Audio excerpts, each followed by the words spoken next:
perceive you as a person? No. You know, it's only what you have on the inside about who you know who you are. So my life is not dictated by outside perception. It's only dictated by the things that I choose to do. Goldie Hawn. The name itself brings a smile to your face.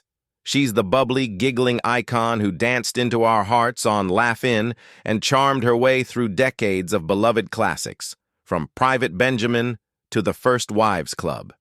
For 50 years, she's been Hollywood's sweetheart, a free spirit with a heart of gold. But what happens when the cameras stop rolling? Behind that sunshine smile, the world of Hollywood isn't always so glamorous.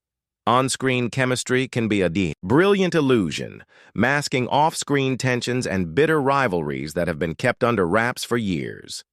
Today, we're looking into the long-whispered stories from Goldie Hawn's incredible career. Now, this isn't a list she has ever publicly confirmed. Let's be clear about that. It's a countdown pieced together from Hollywood history, from insider reports, and from the simple fact that some collaborations were never, ever repeated. We're counting down 7 actors with whom Goldie Hawn allegedly had some of her most difficult on-set experiences.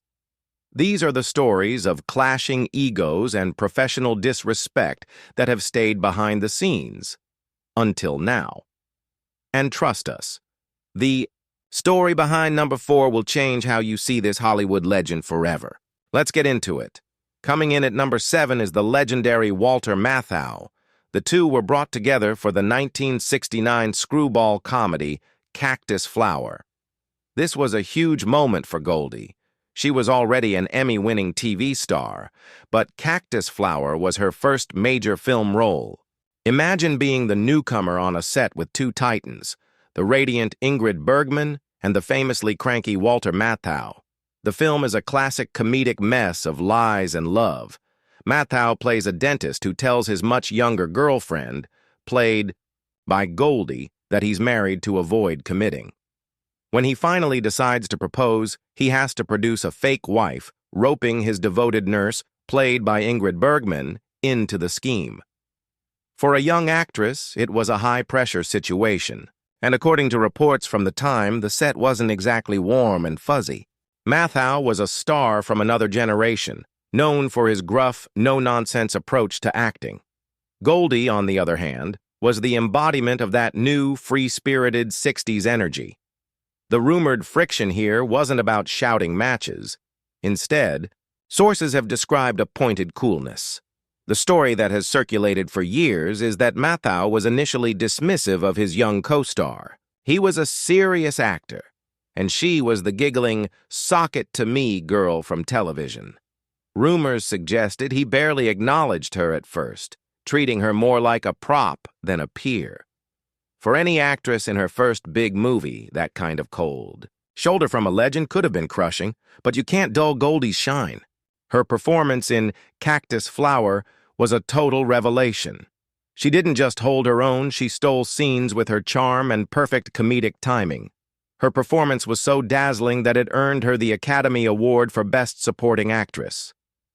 In the end, it's tough to argue with an Oscar. While Goldie has never spoken ill of Matthau, the persistent rumors of that chilly reception have lingered. It seems to have been an early lesson for Goldie in how to handle Hollywood egos and prove her worth with pure, undeniable talent.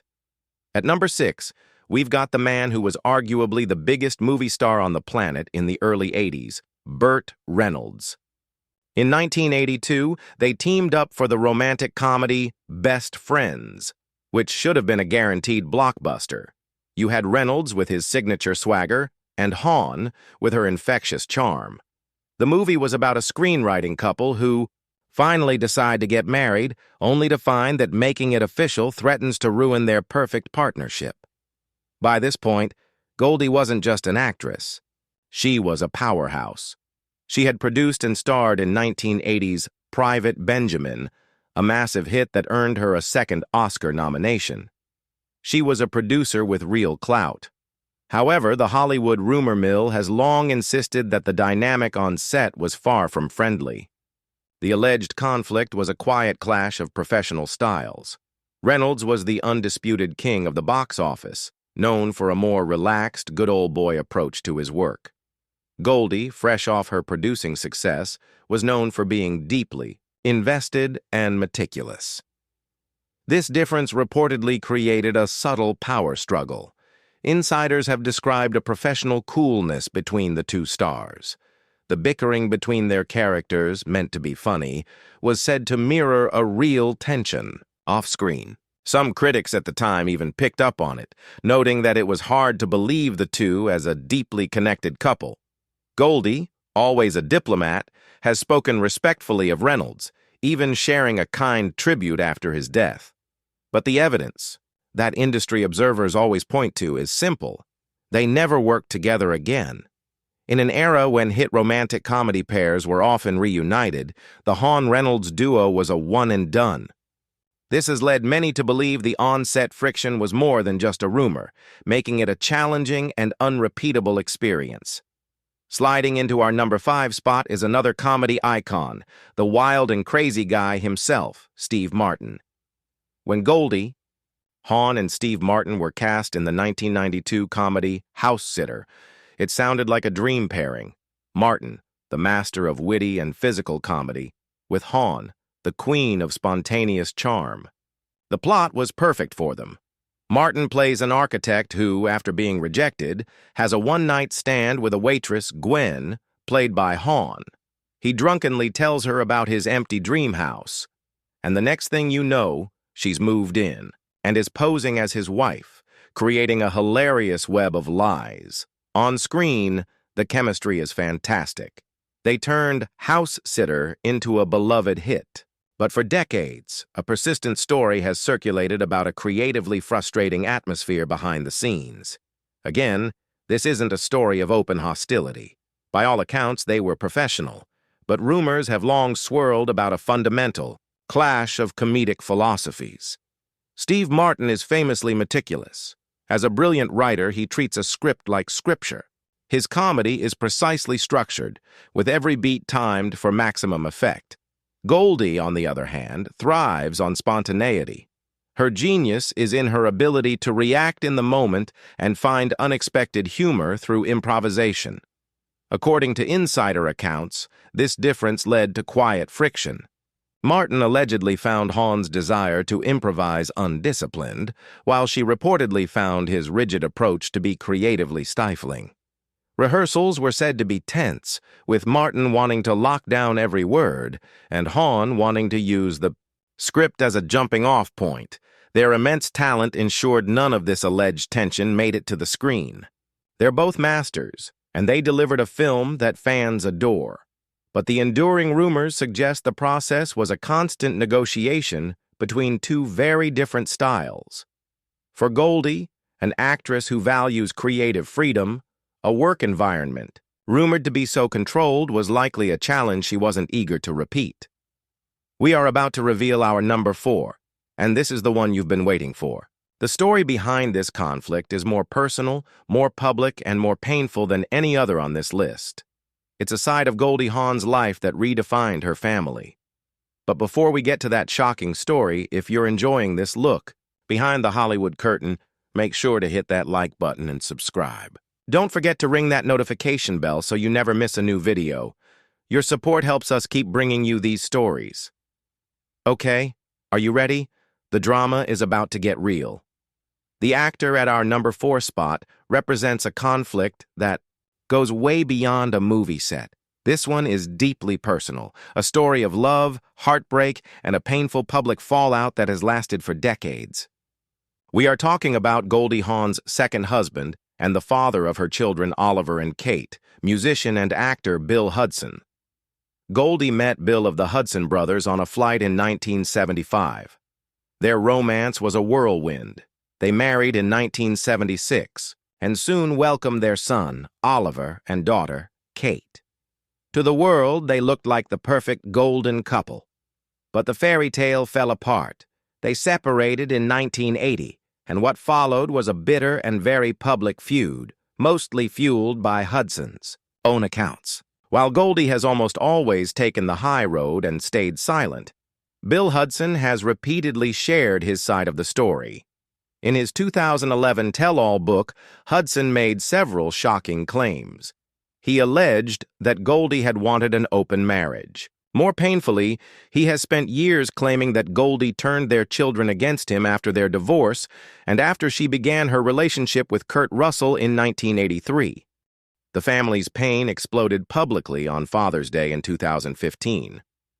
Oliver Hudson posted a childhood photo of himself and Kate with their biological father, captioning it, "Happy Abandonment Day." The post went viral. Bill Hudson shot back with a furious interview declaring he was disowning Oliver and Kate. He said, "I no longer recognize Oliver and Kate as my own," and asked them to stop using the Hudson name. For Goldie, who has fiercely protected her family, this public drama had to be devastating. This wasn't about a bad day on set. This was the father of her children publicly airing family grievances. Her kids, Kate and Oliver, have spoken about their estrangement. Kate has called it a 40-year-old issue, and while she doesn't have a relationship with him, she noted in April 2024 that things are warming up. Through it all, Goldie's actions have spoken louder than words. Her 40-plus-year partnership with Kurt Russell, who her children call Pa, shows her devotion to family. The conflict with Bill Hudson is shocking because it represents the deepest kind of personal betrayal, all played out on a public stage for the world to see. At number 3 is a Hollywood legend known for his charm, ambition, and notorious reputation with leading ladies, Warren Beatty. The story of his alleged conflict with Goldie Hawn is a complex mix of rumored romance, professional betrayal, and 1970s Hollywood power plays. They worked together on 2 films. The 1971 comedy, and the iconic 1975 satire, Shampoo. Shampoo was Beatty's passion project. He co-wrote, produced, and starred as a womanizing Beverly Hills hairdresser. Goldie played Jill, his frustrated, long-suffering girlfriend. It was around this time that rumors of a brief, off-screen romance between Beatty and Hawn started to fly, but the professional conflict is said to have left a much deeper mark. According to long-standing Hollywood lore, the betrayal was sharp and personal. The story goes that after their alleged romance ended, Beatty was developing another film for Goldie to star in. She was reportedly thrilled, only to be cut from the project without warning. To make matters worse, Beatty then allegedly gave the role to another actress and told the press the part required more emotional depth, a comment seen as a direct shot at Goldie's acting abilities. At a time when she was working to prove her range beyond her giggling blonde persona, that kind of dismissal from a powerful figure like Beatty would have been a huge blow. Now, this story remains in the realm of Hollywood legend and has never been confirmed. It speaks to the kind of power dynamics that were common in the industry. Goldie, true to form, never fired back publicly. Instead, she let her work do the talking, going on to produce and star in Private Benjamin and cementing her status as a Hollywood power player. But she never worked with Warren Beatty again. The alleged incident stands as a painful example of how quickly a collaborator could become an obstacle in old Hollywood. Our runner-up is a name that's become legendary in Hollywood for on-set conflicts: Chevy Chase. Goldie and Chevy were paired twice in the hit films Foul Play and Seems Like Old Times. On screen, their chemistry was electric. Behind the scenes, however, reports paint a picture of a working relationship that was, by many accounts, a nightmare, allegedly due to Chase's behavior. When they first teamed up for Foul Play, Chase was the hottest new comedian in America, fresh off Saturday Night Live. But he also reportedly brought a massive ego to the set. Insiders from the production have described him as moody and deeply disrespectful, allegedly launching into tirades and trying to rewrite scenes to give himself more punchlines. For Goldie, who was known for her kindness, this environment was allegedly toxic. The difficult behavior was reportedly not just unprofessional, it was personal. There are numerous reports from crew members that Chase made relentless, degrading comments about her persona and her acting, often in front of the crew. One particularly, cruel rumor alleges he whispered to someone, "Let's see if Laughing Girl can actually act." A nasty comment, considering Goldie already had an Oscar. While their on-screen dynamic worked, it was allegedly a source of constant stress for Hawn. Off-screen. By the time they filmed Seems Like Old Times, their relationship had reportedly turned to ice. They would only speak to each other when the cameras were rolling. Chevy Chase's reputation for being difficult is well documented by now. But at the time, Goldie handled it with quiet professionalism. She did her job, finished the films, and made sure she never had to work in that kind of environment again. Despite the huge success of their movies, Goldie Hawn never worked with Chevy Chase again. No amount of box office gold was worth sacrificing her piece. And here we are at number 1, the actor who reportedly gave Goldie Hawn her most challenging filming experience, the legendary and legendarily difficult Peter Sellers. Their film was the 1970 British comedy, There's a Girl in My Soup. This was a huge moment for Goldie. She had just won her Oscar and was a global sensation. She was flown to London to star opposite Sellers, one of the most revered actors in the world. On paper, it was a meeting of comedy titans. In reality, it was reportedly a masterclass in psychological games, courtesy of Sellers. In the film, Sellers plays a vain TV host whose life is turned upside down by a free-spirited American hippie, played by Goldie. The on-screen story is about an older man thrown off balance by a younger woman. Off-screen, a similar dynamic was allegedly at play, but it was anything but funny. Peter Sellers was notorious for his mood swings and his often cruel treatment of co-stars. From the moment she arrived, Sellers reportedly treated Goldie with chilling disdain. He allegedly mocked her American accent and dismissed the talent that had just won her an Oscar. The most damning reports from the set involve his complete refusal to collaborate. Sellers allegedly refused to rehearse his scenes with Goldie. His reported justification was that she was so natural at playing a ditzy blonde that she didn't need to practice. It was a deeply insulting power play meant to belittle her. For an actress who thrives on connection, being forced to work opposite a co-star who wouldn't even run lines with her must have been incredibly isolating. Furthermore, Goldie was reportedly pressured by the director into doing a nude scene, an experience she was deeply uncomfortable with. She later said, "It was my first nude scene in a movie, and I didn't want to do it. There was absolutely no reason on earth for me to get out of that bed naked." Surrounded by a dismissive co-star and a demanding director, the set was reportedly a deeply uncomfortable place. Goldie has described filming There's a Girl in My Soup as one of the most unpleasant experiences of her career. She persevered and completed the film, but the experience left a scar. It was a harsh lesson in the dark side of genius. Needless to say, she never worked with Peter Sellers again. And there you have it, a look at the rumored conflicts and challenging collaborations of Goldie Hawn's career. From chilly receptions and creative clashes to deep personal betrayals and outright cruelty, these stories show a woman who navigated a tough industry with her head held high. While the bubbly persona we love is real, it's clear that beneath it lies a core of steel. She built her legendary career not just on talent, but on quiet strength. She didn't get into public fights or trash her co-stars. Instead, she moved on, took control of her own career as a producer, and surrounded herself with people who valued kindness and respect. Her 40-plus-year love story with Kurt Russell is probably the best proof of that. So, what do you think? Were you surprised by any of the names on this list? Did we miss a juicy rivalry? Let us know your thoughts in the comments below. And if you want more Hollywood deep dives, don't forget to like this video, subscribe, and hit that notification bell. Thanks for watching, and we'll see you next time.